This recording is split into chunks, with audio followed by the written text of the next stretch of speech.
Bible, l'évangile de Luc, chapitre 14. Et nous lirons du verset 25 au verset 33.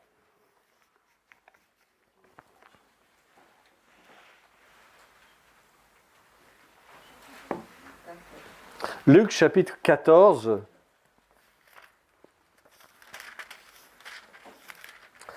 Et nous lisons à partir du verset 25.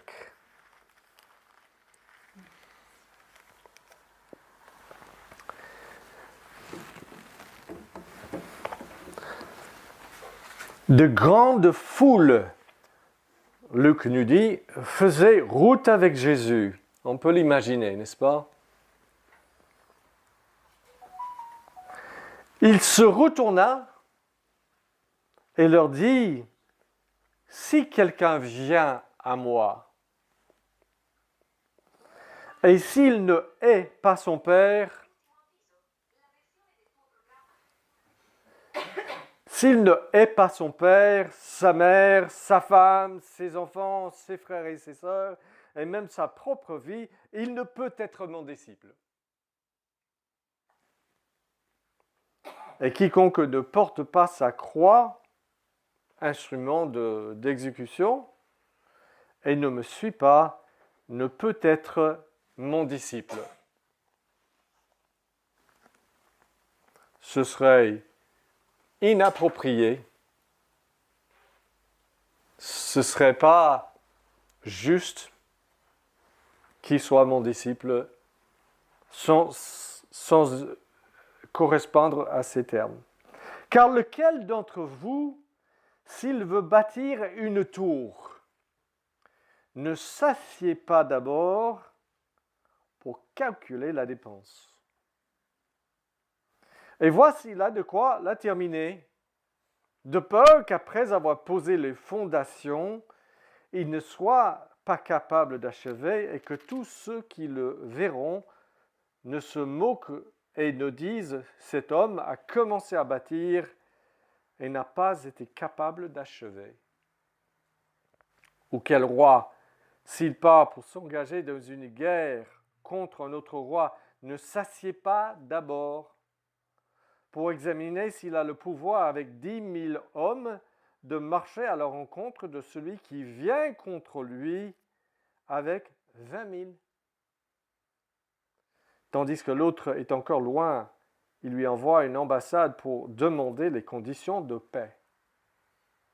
Ainsi donc, quiconque d'entre vous ne renonce pas à tout ce qu'il possède, je dirais tout ce qu'il a, parce que posséder, ça donne l'idée de choses matérielles, possession, de tout ce qu'il a, même ses membres de famille, sa propre vie, ne peut être mon disciple. Et c'est là que nous terminons la lecture de la parole. 3 choses. La première, un coût à prendre en compte dès le début. Un prix à prendre en compte et à assumer dès le début.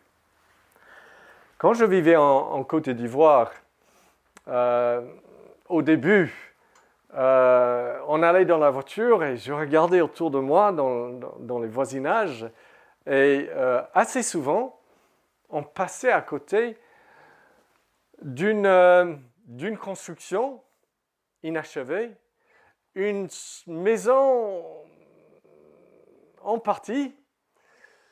Donc on voyait des parpaings, on voyait que ça s'élevait même peut-être jusque-là, jusqu'à votre tête. On voyait l'emplacement de la fenêtre, il n'y avait pas de fenêtre, mais on voyait le trou. Mais le terrain autour était complètement abandonné, apparemment, parce que les mauvaises herbes venaient jusqu'à la taille. C'était abandonné depuis des années. Et souvent, on passait à côté de maisons comme ça, et je demandais à un de mes amis africains, mais c'est quoi? Pourquoi est-ce qu'on voit des maisons comme ça? Il a dit que ça c'est... Souvent, on a ça ici parce que quelqu'un a commencé à bâtir une maison Et donc, arrivé au milieu de la construction, il n'a plus d'argent. Il n'a plus d'argent. Et c'est exactement le problème dont Jésus parle, n'est-ce pas? C'est qu'il parle de bâtir une tour. Peut-être il parle d'une tour qu'on utilise pour veiller sur les champs qu'on a, pour que personne ne puisse venir dérober ce qui nous appartient. Ou peut-être ce mot peut vouloir dire tout l'édifice d'une grande maison avec une tour qui appartient à cet agriculteur. Mais une tour, c'est une grande affaire. Nous avons une maison avec une tour à quelques centaines de mètres de chez nous, à Bouc-Bel-Air. Et je marche souvent à côté de cette maison et je regarde. J'ai dit à Nikki, ce serait bien de la voir comme église. Parce qu'elle est grande et ancienne, cette maison. Et elle est très belle et elle a une grosse tour. Et j'ai envie d'aller à l'intérieur de cette tour pour voir à quoi ça ressemble, n'est-ce pas? Mais Jésus parle de bâtir un bel édifice. La vie chrétienne est un bel édifice, n'est-ce pas? C'est une entreprise qui n'est pas mince, n'est-ce pas? Être disciple de Jésus-Christ. Et donc, le problème de ces personnes en Côte d'Ivoire, le problème n'est pas venu au milieu de la construction. Vous voyez cette maison inachevée et vous avez envie de dire « Ah ben, au milieu, il a eu des problèmes. » Non, ce n'est pas au milieu, c'est au début. C'est au début, il n'a pas calculé le prix qu'il fallait, à quel point c'est une dépense, ça coûte beaucoup d'aller jusqu'au bout d'une telle construction. Et c'est pour ça que 2 fois dans le passage, Jésus dit que quel homme s'il bâtit une tour ne s'assied pas d'abord pour calculer le prix. Et ce roi qui voit qu'il y a une armée de 20 000 qui vient vers lui, ne s'assied pas d'abord pour calculer le coût. Et l'image que nous avons, c'est quand tu t'assois et tu calcules, ça veut dire que tu vois que l'entreprise est conséquente. C'est pas la vie chrétienne, devenir chrétien, c'est pas une petite chose. C'est pas ajouter un truc à ta vie, n'est-ce pas?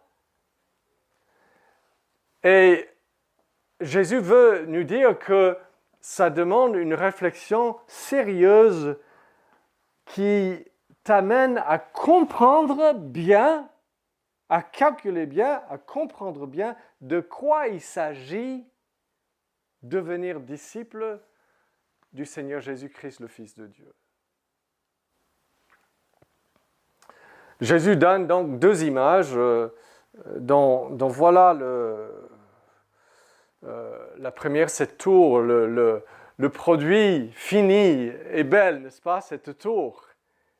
Mais ne regardez pas la vie chrétienne finie pour vous lancer dans une soi-disant conversion qui ne comprend pas le chemin à parcourir, n'est-ce pas? La deuxième image que Jésus donne, c'est donc un peu différente. La première image est positive, bâtir une tour, c'est belle. La deuxième image est polémique, mener une guerre.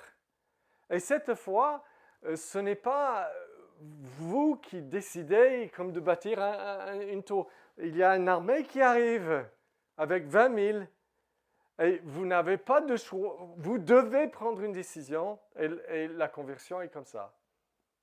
Vous savez, chacun de vous, que vous devez. Christ revient pour juger les vivants et les morts. Dieu revient pour demander des comptes de chaque être humain parce que vous lui appartenez. Et dans un sens, toute autre chose dans ta vie en ce moment, ça ne me concerne pas ce que c'est, tes problèmes, tes maladies, tout cela, un jour, ce sera fini. Et vous serez devant le Dieu de l'univers et devant l'éternité, une éternité avec lui, ou condamné loin de lui dans l'enfer éternel. C'est ce que la Bible dit. Dieu est tellement glorieux que ça ne peut pas être un rien de ne pas le suivre, de ne pas revenir à lui. Ça a des conséquences incroyables, parce qu'il est Dieu. Et un jour, toute autre chose dans ta vie n'aura pas d'importance, et tu verras que la seule chose, c'est est-ce que je suis venu à Jésus-Christ pendant cette vie?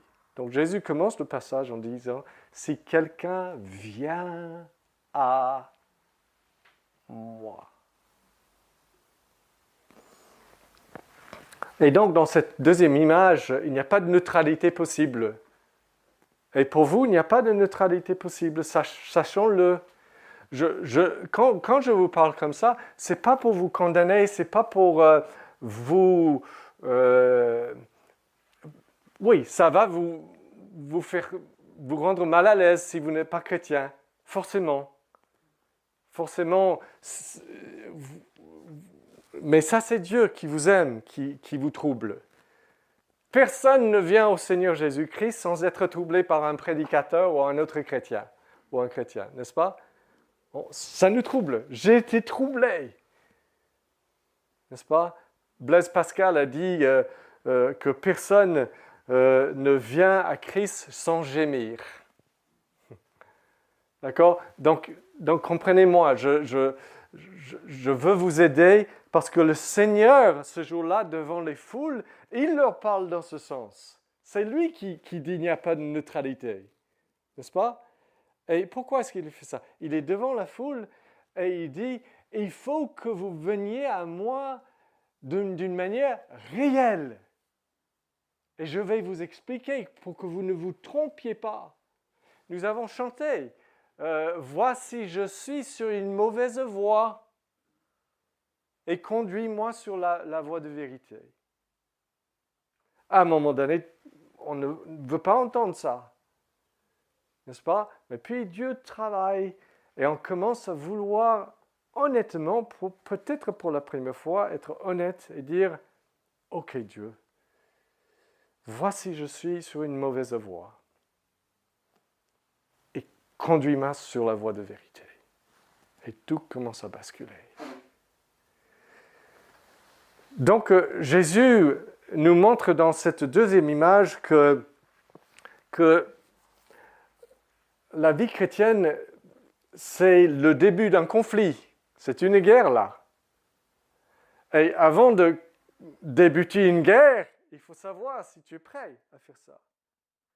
Chers chrétiens, donnez-moi un témoignage ici.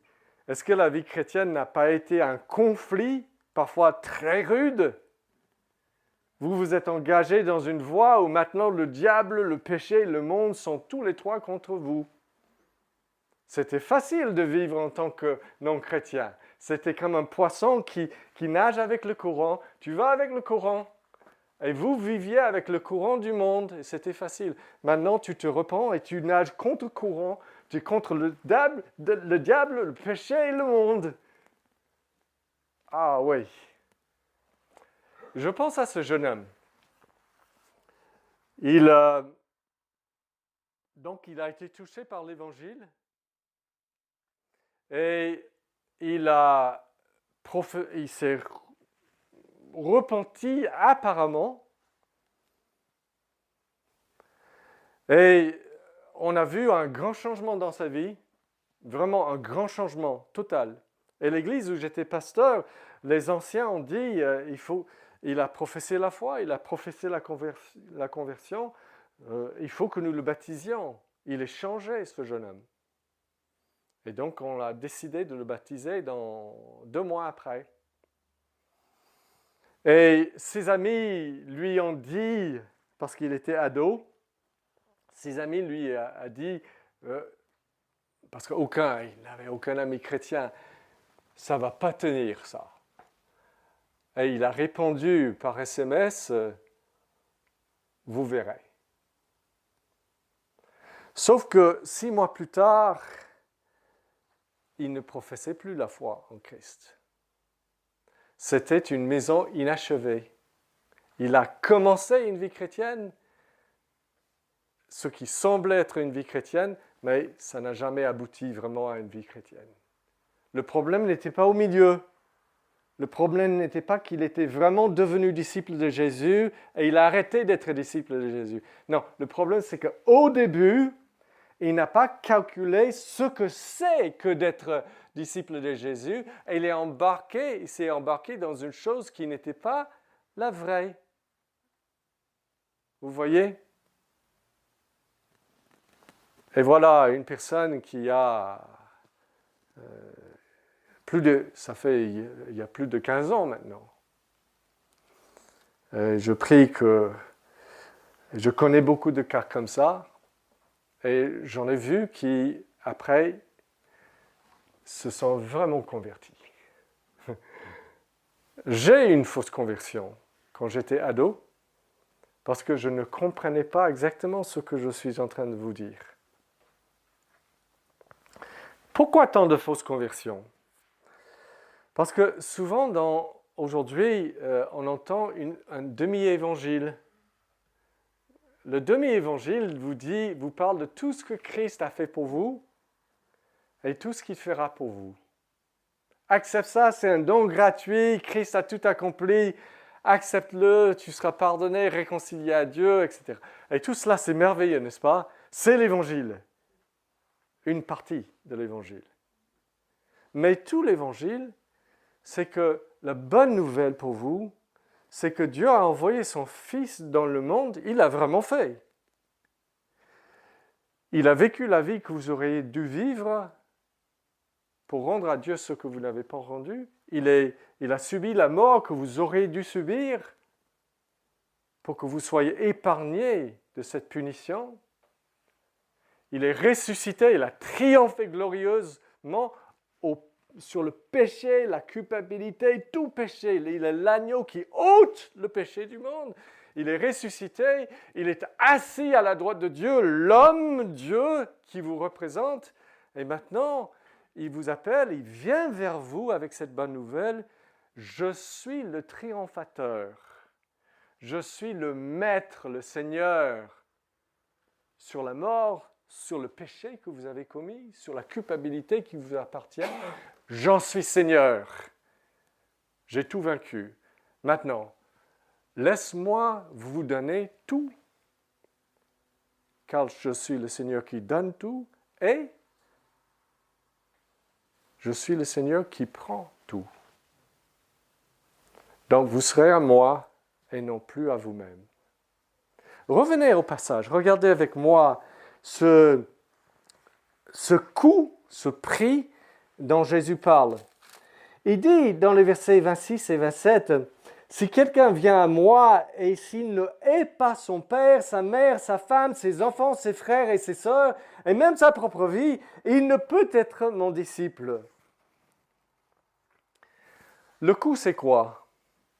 Le coût, c'est un changement radical dans nos rapports avec ceux qui nous sont le plus proches, père, mère, femme, conjoint, enfant, et même mon rapport à moi. Parce qu'avant la conversion, quel était votre rapport avec les choses les plus chères dans votre vie? Je crois que Jésus nous donne un petit indice. Si quelqu'un ne hait pas, et attention, il parle en image, d'accord? Ça ne veut pas dire que vous devez haïr votre mari.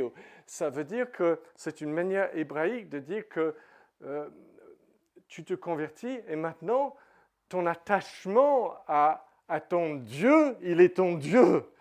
Est tellement grand ton amour pour lui, est tellement grand que par rapport à ça, on pourrait appeler ton amour pour ta propre famille une haine. Et si jamais ta famille s'opposait à Dieu, ton choix est déjà fait. Tu vas avec le Seigneur. C'est ça qu'il veut dire. D'accord? Mais avant la conversion, quel était le rapport? Le rapport, il dit que si quelqu'un n'est pas son père, sa mère, sa propre vie. Avant la conversion, toutes les choses dans ma vie sont des parties de ma vie. C'est ma mère, c'est mon père, c'est mes enfants. C'est ma vie, c'est-à-dire j'en fais ce que je veux. N'est-ce pas? C'était le rapport que j'avais. Vous aussi? Oui. Et par exemple, si un enfant meurt, un non-chrétien va dire c'est pas juste, c'est mon enfant, Dieu ne peut pas m'enlever mon enfant. Alors que le croyant, Job, dit, quand ses enfants meurent, le Seigneur a donné et le Seigneur a repris. Béni soit le nom du Seigneur. Ses enfants m'étaient prêtés, n'étaient pas vraiment à moi, ultimement, mais à celui qui les a faits pour lui-même. Le rapport change, n'est-ce pas? Grandement. Donc, nous lisons, par exemple, dans un verset comme ceci, le nouveau rapport. Écoutez bien, que vous avez, par exemple, avec votre propre vie. Avant, c'est ma vie, j'en fais ce que je veux. Après, Paul dit, en effet, nul de nous ne vit pour lui-même, et nul de nous, chrétiens, ne meurt pour lui-même, car si nous vivons pour le Seigneur, et si nous mourons pour le Seigneur, soit que nous vivions, soit que nous mourions, nous sommes au Seigneur, et non pas à nous-mêmes. Car Christ est mort et revenu à la vie pour être le Seigneur des morts et des vivants. Maintenant, quand on parle comme ça, nous sommes tellement égoïstes qu'on réagit un peu. Mes chers amis, ce que Dieu vous donne, ce que Christ vous donne, quand il vous donne le salut et le pardon et tout le reste, vous dites « Ah, ça c'est merveilleux ». Mais quand il vous prend tout, et quand il dit « Vous êtes complètement à moi », je vous assure, c'est un privilège et une joie aussi grande que tout ce qu'il vous donne. Merci Seigneur de m'avoir pris à toi, de m'avoir dit « Je t'aime tellement que je te veux pour moi ». Ça, c'est magnifique. Et quand je m'appartenais à moi-même, dans le monde d'égoïsme, je suis à moi-même, quel monde rétréci d'être à moi-même. Quel petit monde, quel désastre, quel malheur pour une personne de vivre dans un monde tellement petit qu'il est à la fois le maître et le serviteur. Il n'y a rien d'autre. Mais maintenant, si vous êtes chrétien, ou si vous allez le devenir, le coût à calculer, c'est maintenant de devenir quelque chose pour Dieu le Fils qui t'a créé. Ok, je souffle, je vous donne une illustration et puis on va aller vite vers la fin. Il y avait un garçon avec son papa qui a construit un bateau. Ils ont pris des mois pour le faire. Ils ont coupé le bois, ils ont trouvé des cordes des tissus pour les voiles. C'était assez grand. Et c'était terminé. Ils l'ont amené au ruisseau qui était derrière leur jardin, un ruisseau assez conséquent. Et ils l'ont mis dedans. Ils avaient leur intention, mais malheureusement, il avait plu beaucoup dans les jours avant. Et le ruisseau était beaucoup plus puissant que d'habitude. Et le bateau a été emporté. Ils ont couru après, mais ils n'ont pas pu parce que il y avait des obstacles pour suivre le ruisseau. Ils n'ont pas pu le retrouver, ce bateau. Quelques mois après, ils sont allés dans un magasin de jouets et à leur grand étonnement, voilà le bateau dans le magasin à vendre. Quelqu'un l'avait trouvé. Essaye de convaincre le magasinier, c'est moi qui ai construit ce bateau. Non, pas moyen. Pas d'autre choix que d'acheter le bateau. Le papa a donné l'argent au garçon et il a acheté son propre bateau. Son bateau qu'il a créé. Il a dû l'acheter. Et il l'a ramené à la maison et il a posé le bateau dans sa chambre et il a dit, tu es à moi 2 fois, une fois par création et une deuxième fois par rédemption. Je t'ai fait et je t'ai racheté. Tu es complètement à moi. Et c'est ce que Jésus veut vous dire. C'est le coup. Tu es à moi, je t'ai fait et je t'ai racheté. Maintenant, rends-toi. Tu seras complètement à moi et ce sera ton bonheur.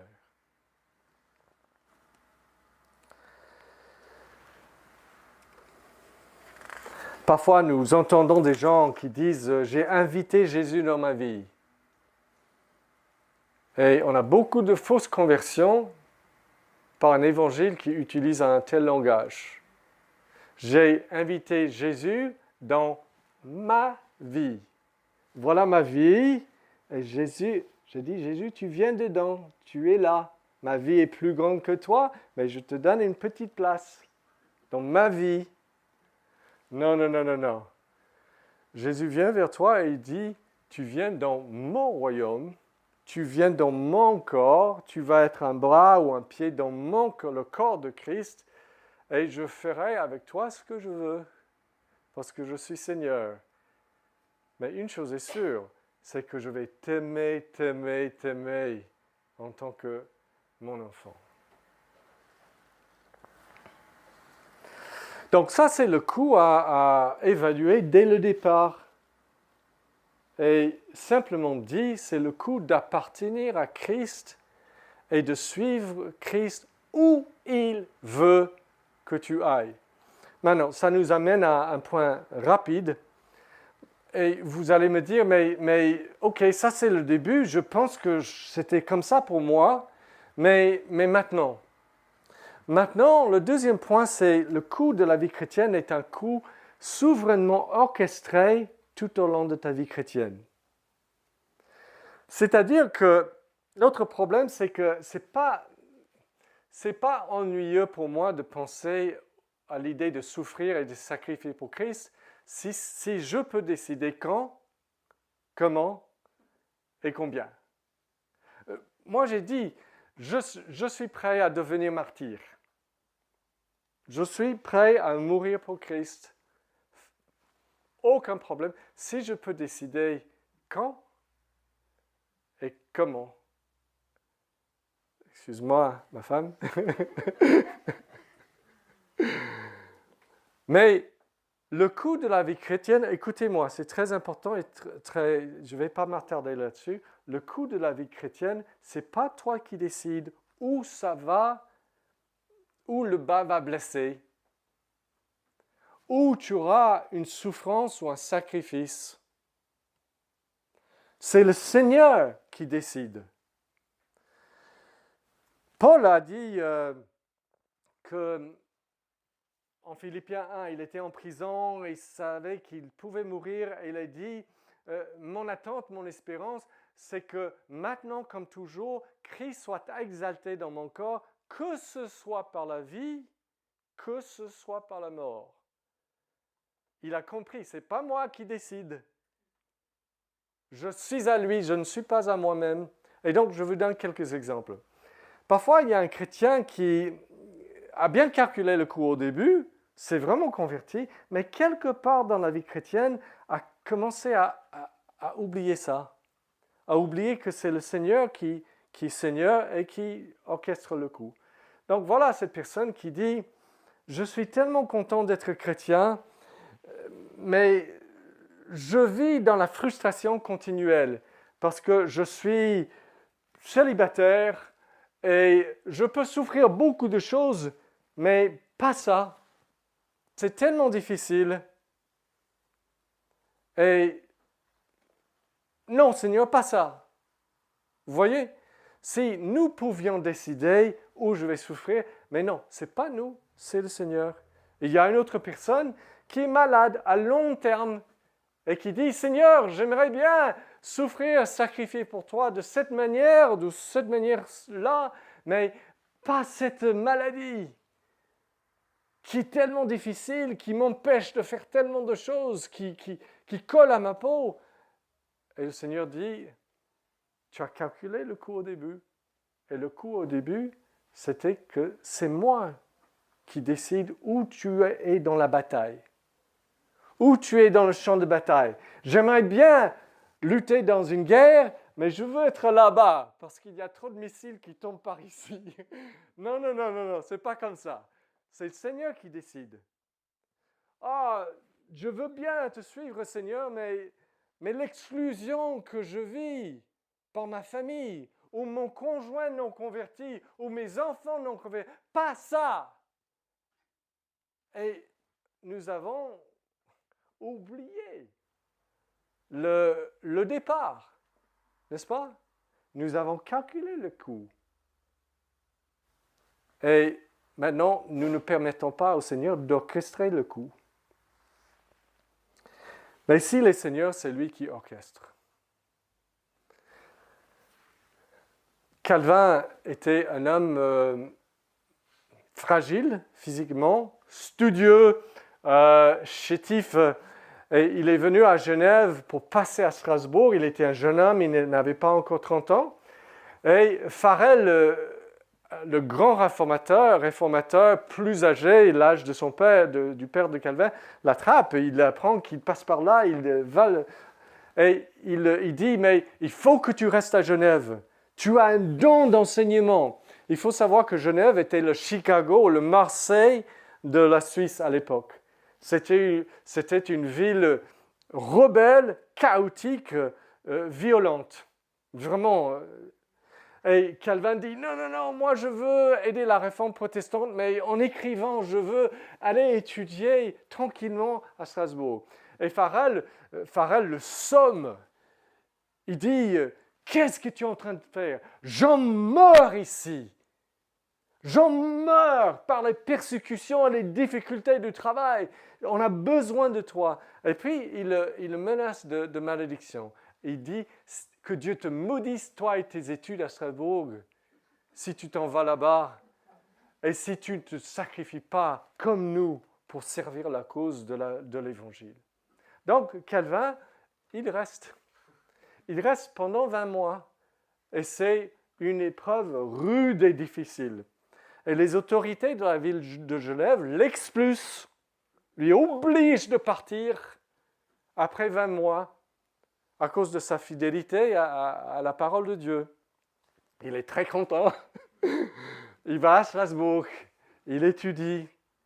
Mais 3 ans après, il reçoit un message. C'est les autorités de la ville de Genève qui lui demandent à tout prix de revenir. La ville est devenue un chaos sans l'enseignement de l'Évangile et sans lui, et il lui demande de revenir. Nous avons eu tort de te mettre dehors. Et Calvin, il écrit à son ami Pierre Viret et il dit ceci, « Il n'y a aucun endroit sous le ciel dont j'ai une plus grande horreur et peur. » Et à Farel, qui est là, il dit, « Je préférerais mourir 1000 fois que de prendre la croix de cet appel. » Donc, il ne répond pas à ça. Il s'en va en Allemagne, à la ville de Worms, et là, il assiste à une conférence de théologiens.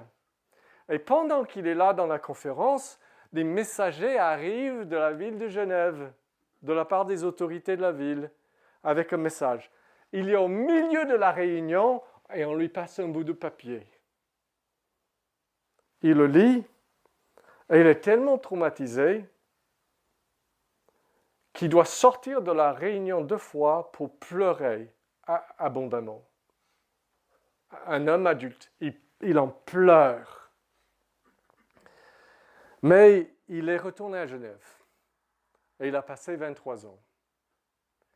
Et voilà ce qu'il dit à Farel. Il explique sa décision de revenir dans ces termes, parce que Farel lui avait plus qu'encouragé à revenir. Écoutez bien, parce que ça explique ce point que c'est Christ qui décide nos épreuves, le coût à payer, pas nous. Écoutez, Calvin dit, si j'avais la possibilité de choisir, Il considère que le choix n'est pas à lui. Rien ne me serait plus désagréable que de suivre ton conseil. Mais quand je me souviens que je n'appartiens pas à moi-même, j'offre mon cœur comme un sacrifice au Seigneur, je soumets ma volonté et mes désirs, dompté et tenu ferme à l'obéissance de Dieu. Ça, c'est le coup. Ça, c'est assumer le coup orchestré par le Seigneur. C'est où pour vous? C'est le fait de devoir confesser Christ devant les hommes, être un chrétien et une chrétienne, et avoir des gens qui vous pensent bizarre? Où est le coup pour vous? Est-ce que c'est de poursuivre une vie sainte et de couper certaines choses de votre vie qui ne sont pas droites devant le Seigneur? Alors vous saurez. Mais le Seigneur vous accompagne dans ces choses. Et c'est dans ce coup que vous allez le connaître le mieux. Et il ne vous donne pas payer le prix tout seul là-bas. Il est là-dedans avec vous. Je termine en disant que c'est un coup, le coup de la vie chrétienne est un coup qui devient un privilège. Quand on voit la dignité et la beauté du Seigneur. Je vous cite ce verset. Écoutez ceci, ça me fascine. Les apôtres sont persécutés, arrêtés à un moment donné, au début de l'Église, par les autorités de la ville de Jérusalem. Donc, puis ils appelèrent, Actes chapitre 5, les apôtres, et les firent battre de verges, leur défendirent de parler au nom de Jésus et les relâchèrent. Ceux-ci, les apôtres, se retirèrent de devant le Sanhédrin, le conseil de Jérusalem, joyeux d'avoir été jugés dignes de subir des outrages pour le nom. C'est écrit comme ça, pour le nom. Nous savons que c'est le nom du Seigneur, mais pour le nom qui est au-dessus de tout nom. Dieu qui se fait homme et qui meurt sur une croix, et à cause de ça, on lui donne le nom qui est au-dessus de tout nom, parce que c'est le nom d'un Dieu qui est prêt à mourir, à payer le coût ultime pour vous parce qu'il vous aime. Ça, c'est le nom.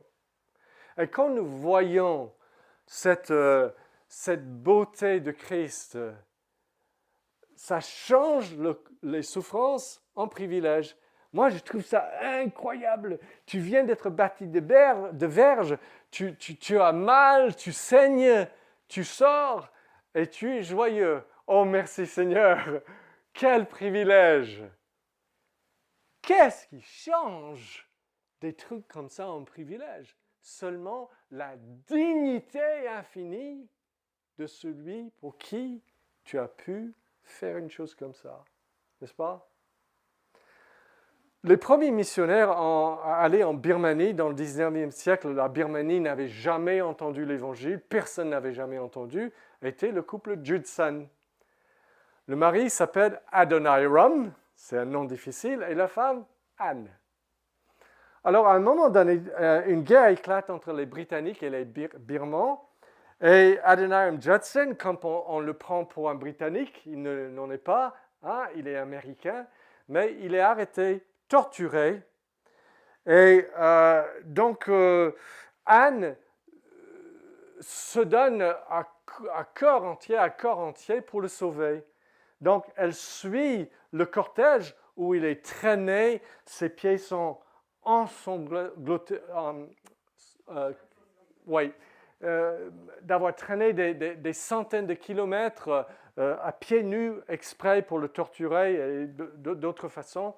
Elle, quand il est emprisonné, elle amène de la nourriture chaque jour parce qu'on ne le nourrit pas. Elle supplie constamment les autorités, elle l'implore pendant des années et après 2 années, elle obtient qu'il soit relâché. Et quelques mois après, elle décède, complètement épuisée de l'effort, du coût, du prix que le Seigneur lui a désigné pour sauver son mari, elle a donné sa vie. Mais avant de partir en Birmanie, elle était ado, ils étaient sur le point de partir, et voilà ce qu'elle dit. Écoutez bien, on termine avec ça. Écoutez cette adolescente. Lorsque nous nous rapprochons de Dieu et nous discernons l'excellence du Seigneur Jésus, le Sauveur qui meurt sur la croix, et surtout sa puissance et sa volonté de sauver. Je ressens, dit-elle, je ressens le désir que le monde entier fasse la connaissance de ce Sauveur.